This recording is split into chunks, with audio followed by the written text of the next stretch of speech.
అదే RTV app వార్తల్ని క్షణాల్లో చదివే అవకాశం ఉంటుంది. ఒక న్యూస్ పేపర్, ఒక టెలివిజన్ ఛానల్ మీ చేతుల్లో ఎప్పుడూ ఉంటాయి.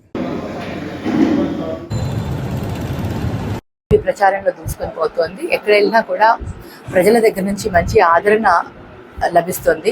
ప్రతి ఒక్కరు కూడా హర్షిస్తున్నారు. జగనన్న చేస్తున్న సంక్షేమ పథకాలు కానివ్వండి, వాలంటరీ వ్యవస్థను కానివ్వండి, సచివాలయ వ్యవస్థను కానివ్వండి, సంక్షేమ పథకాలు కానివ్వండి, ప్రతి ఒక్కటి కూడా హర్షిస్తున్నారు. ప్రజలందరూ కూడా జగనన్న వైపే ఉన్నారు. ఈ రోజు ముఖ్యంగా చెప్పాలి అంటే చంద్రబాబు నాయుడు గారు ఈరోజు వాలంటరీ వ్యవస్థలను ఏదైతే మొన్నటిదాకా వాళ్ళని తిట్టి, వాళ్ళని అవమానించి, వాళ్ళని చాలా హీనంగా ఏదైతే మాట్లాడారో ఈరోజు అదే వ్యవస్థని అప్రిషియేట్ చేస్తున్నారు. జగనన్న చేస్తున్న రోజులు మటుకు వాళ్ళు దాన్ని వాళ్ళ కోసమే వాడుకుంటున్నారు అనేసి చెప్పిన వాళ్ళు ఈరోజు అదే వ్యవస్థను కంటిన్యూ చేస్తాను. అదే విధంగా నేను పేదవాళ్ళకి, ముసలి వాళ్ళకి, వాళ్ళందరికీ కూడా ఇంటికి పెన్షన్ ఇంటికి అందేలాగానే చేస్తాను అంటే మా ప్రభుత్వంలో చేసిన ఈ కార్యక్రమం మంచిది అని ఆయన ఒప్పుకుంటున్నట్టే కదా. మరి ఇలా ఒప్పుకుంటున్నారు అంటే ఇన్ని రోజులు జగనన్న మంచి చేసినట్టే కదా.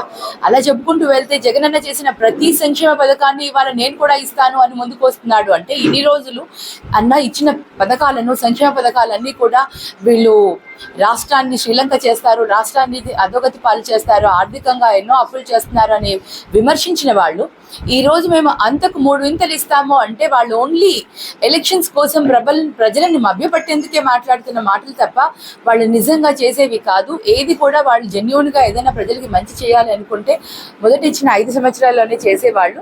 ఈరోజు మేము చేసిన వాటిని విమర్శిస్తూ వచ్చి ఇన్ని రోజులు, ఈరోజు మళ్ళీ ఇప్పుడు ఎలక్షన్స్ దగ్గరికి రాగానే అవే పథకాలు మంచివే మేం చేస్తాము అంటూ ముందుకు వస్తున్నారు అంటే ప్రజలందరూ కూడా దీన్ని అర్థం చేసుకోవాలి. ఆయన ఓన్లీ ఎలక్షన్స్ కోసమే స్ట్రాటజీ యూజ్ చేస్తున్నారు. ఈరోజు వాలంటరీ వ్యవస్థకి మళ్ళీ ఆయన ఇంత అప్రిషియేట్ చేస్తున్నారంటే ఆయన ఒప్పుకోవాలి, పబ్లిక్గా ఒప్పుకోవాలి. ఎస్, జగనన్న చేసే ప్రతి సంక్షేమ పథకం కూడా మంచిది, వాలంటరీ వ్యవస్థ వాజ్ వెరీ గుడ్, మేము దాన్ని కంటిన్యూ చేస్తాం అని ఒప్పుకొని ముందుకు రావాలి. అంతేకాని ఈరోజు ప్రజల్ని మభ్య పెట్టేలాగా మాట్లాడడం మటుకు మంచిది కాదు. మరిన్ని వీడియోస్ కోసం ఛానల్ ని సబ్స్క్రైబ్ చేయండి. లేటెస్ట్ అప్డేట్స్ కోసం వాట్సాప్ ఛానల్ ని ఫాలో చేయండి. అండ్ లింక్ డిస్క్రిప్షన్ లో ఉంది.